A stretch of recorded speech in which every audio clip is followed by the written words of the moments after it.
Good afternoon. Recently, a phrase that once sounded extreme has started appearing in everyday conversation: civil conflict. It's mentioned online, in headlines, and sometimes casually, as if it's a realistic possibility rather than a distant fear. So today we're asking, why are people suddenly talking about civil conflict in Britain? Paul, have you noticed people talking more openly about civil conflict? I have, and it still feels strange to hear it said out loud because it sounds like something that happens somewhere else. What do you think is behind that shift? I think people feel ignored, and when that frustration builds up, they start using stronger language to describe it. So the words get louder when feelings don't. Yes, saying things are bad doesn't feel enough anymore, so people escalate the language instead.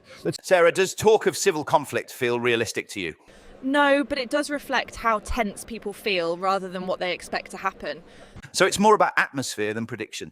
Exactly. People feel divided and tired, and dramatic language gives that feeling a name. And does repeating it change anything?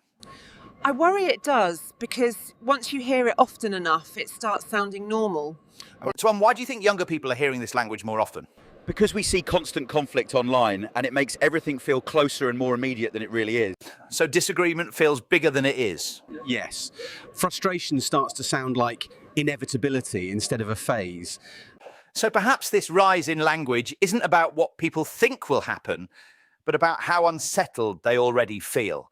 Tell me in the comments, do you think this kind of talk reflects reality or just exhaustion?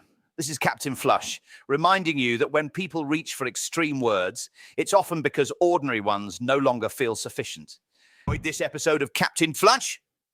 Why stop here? There are nearly 100 more absurd adventures waiting for you. Just type Catching Flush into YouTube and prepare for more Monty Python-style plumbing mayhem. Don't forget to like, share and comment, and it keeps my moustache combed and my episodes coming daily. See you tomorrow for another daily dose of chaos from Dulwich Plumber TV.